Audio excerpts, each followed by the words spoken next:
ધાનપુર ભીલ પ્રદેશ મોરચાના યુવાનોએ મામલતદારશ્રીને આવેદનપત્ર આપ્યું। 6 વર્ષની બાળકીના હત્યારાને જલ્દી ફાંસી આપોના ભારે સૂત્રોચ્ચાર કરી ધાનપુર મામલતદારને આવેદનપત્ર આપવામાં આવ્યું। દાહોદ જિલ્લાના સિંગવડ તાલુકાના તોયણી પ્રાથમિક શાળામાં ભણતી 6 વર્ષની બાળકીના હત્યારા આચાર્ય ગોવિંદ નટના બધા જ નટબોલ્ટ ઢીલા કરીને ફાંસીની સજા આપોના ભારે સૂત્રોચ્ચાર કરી ધાનપુર ભીલ પ્રદેશ મોરચાના યુવાનોએ ધાનપુર મામલતદારશ્રીને આવેદનપત્ર આપ્યું। આજરોજ દાહોદ જિલ્લાના ધાનપુર તાલુકાના ભીલ પ્રદેશ મોરચાના યુવાનોની આગેવાની હેઠળ તોયણી ગામે પ્રાથમિક શાળામાં ભણતી 6 વર્ષની બાળકી પર દુષ્કર્મની કોશિશ અને ગળું દબાવીને હત્યા કરતા જિલ્લામાં તોયણી પ્રાથમિક શાળાના આચાર્ય ગોવિંદ નટ સામે રોષ ફાટી નીકળ્યો છે। આવા હત્યારાને જલ્દી ફાંસીની સજા આપો।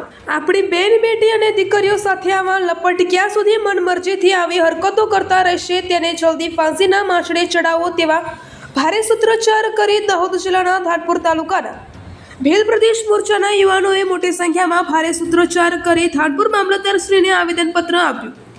જાણવા મળતી માહિતી પ્રમાણે તોયણી પ્રાથમિક શાળાના આચાર્ય ગોવિંદ નટનો લીમખેડા બાર એસોસિએશનના વકીલ મંડળે કેસ લડવાનો ઇનકાર કર્યો। લીમખેડા સેશન કોર્ટમાં આપ્યા 4 દિવસના રિમાન્ડ। તોયણી પ્રાથમિક શાળાનો આચાર્ય ગોવિંદ નટ વિશ્વ હિન્દુ પરિષદનો ધર્મ પ્રચારક અને ભાજપાની નજીકનો ગણાતો આચાર્ય ગોવિંદ નટના બધા નટબોલ્ટ ઢીલા કરી જલ્દી ફાંસીના માછડે ચડાવવા માટે આજે ધાનપુર તાલુકાના ભીલ પ્રદેશ મોરચાના યુવાનોએ મોટી સંખ્યામાં ભેગા થઈ ભારે સૂત્રોચ્ચાર કરી ધાનપુર મામલતદારશ્રીને આવેદનપત્ર આપવામાં આવ્યું।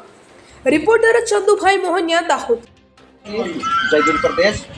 आज रोज भील प्रदेश विद्यार्थी मोर्चा द्वारा मामलतदार साहेब ने आवेदनपत्र आपवामां आव्युं छे। एमां आर्टिकल 244 13 અને 5 જાન્યુઆરી 2011નું જજમેન્ટ જેમ કહેવા માગે છે કે દેશના મૂળ માલિક આદિવાસી છે, બરાબર? તો આ દેશની અંદર આદિવાસીઓ સામે અન્યાય કેમ થાય છે? બીજું મારે એક સૂચના એટલી જ આપવાની છે કે જે લોકો જે આદિવાસીઓને હિન્દુ હિન્દુ હિન્દુ એમ કહે છે, તો આજે હિન્દુઓ કેમ આદિવાસી બેન બેટીને જે આજે બળાત્કાર કરવામાં આવ્યો છે એના માટે કેમ બોલવા માટે તૈયાર નથી? બીજું કે જે અમારા જે ગુજરાતની અંદર 27 ધારાસભ્યો છે આદિવાસી રિઝર્વ એ આજે બોલશે કે નહીં બોલશે એની યાદી બનાવવામાં આવશે। અગર જ્યાં ના બોલશે તો આદિવાસી વિસ્તારમાં એમને પણ ના ઘૂસવા દઈએ। જય જોહાર, જય ભીલ પ્રદેશ, જય આદિવાસી। વિદ્યાર્થી મોરચા ભીલ પ્રદેશ આદિવાસી પરિવાર ધાનપુર તાલુકા વતી આજરોજ ધાનપુર મામલતદાર કચેરી ખાતે ગત તારીખ 19/9/2024 દરમિયાન સિંગવડ તાલુકાના સિંગવડ તાલુકાના તોરણી ગામે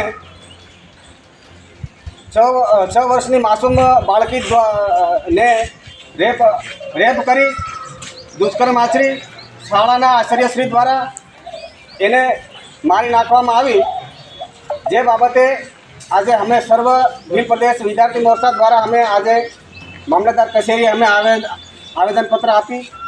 અમે ચાલુ તંત્ર તાલુકા લેવલના જે બી સરકારી તંત્રને અમે સતર્ક કરીએ છીએ કે અવારનવાર આવા રેપકાંડ આદિવાસી સમાજમાં તો વધીને થાય છે, પણ હર આ સૃષ્ટિ પર રહેતા ભારત દેશની અંદર રહેતા હર કોમની અંદર આવા દિન પ્રતિદિન આવી ઘટનાઓ વધતી જ જાય છે। તાકી અમે સ્થાનિક લેવલે તાલુકા લેવલે અમે સરકારી તંત્રને જાગૃત કરીએ છીએ, સતર્ક કરીએ છીએ કે આવા જે માનસિકતા ધરાવતા જે ઇસમો છે એના વિરુદ્ધ કડકથી કડક કાર્યવાહી કરે। અત્યારે કોલકાતા પશ્ચિમ બંગાળની અંદર એક નર્સ લેડી ડૉક્ટરને જે રેપ કરી દુષ્કર્મ આચરી અને એને મારી નાખવામાં આજે પશ્ચિમ બંગાળ મમતા બેનર્જી સરકારે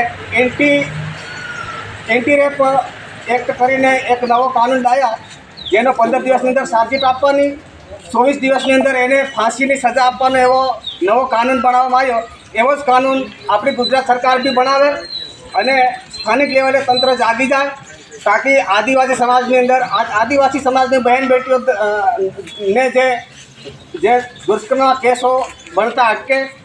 જેથી ભીલ પ્રદેશ વિદ્યાર્થી મોરચા દ્વારા અમે આજે સર્વને સતર્ક કરીએ છીએ, જાગૃત કરીએ છીએ અને સર્વ સહભાગી બનવા બદલ સર્વને જોહાર, અભિનંદન।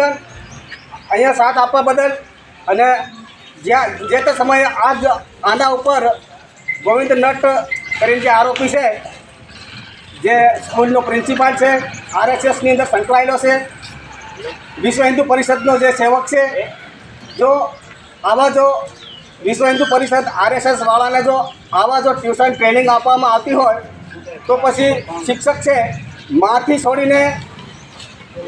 છૂટે એટલે શિક્ષક પાસે જાય બાળક, એટલે માંથી બીજા નંબરનો દરજ્જો શિક્ષકને આપવામાં આવ્યો.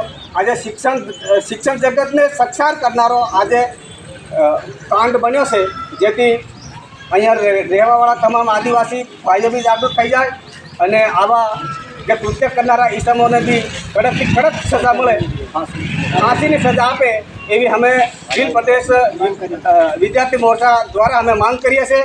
જય જોહાર, જય આદિવાસી, જય ભીલ પ્રદેશ.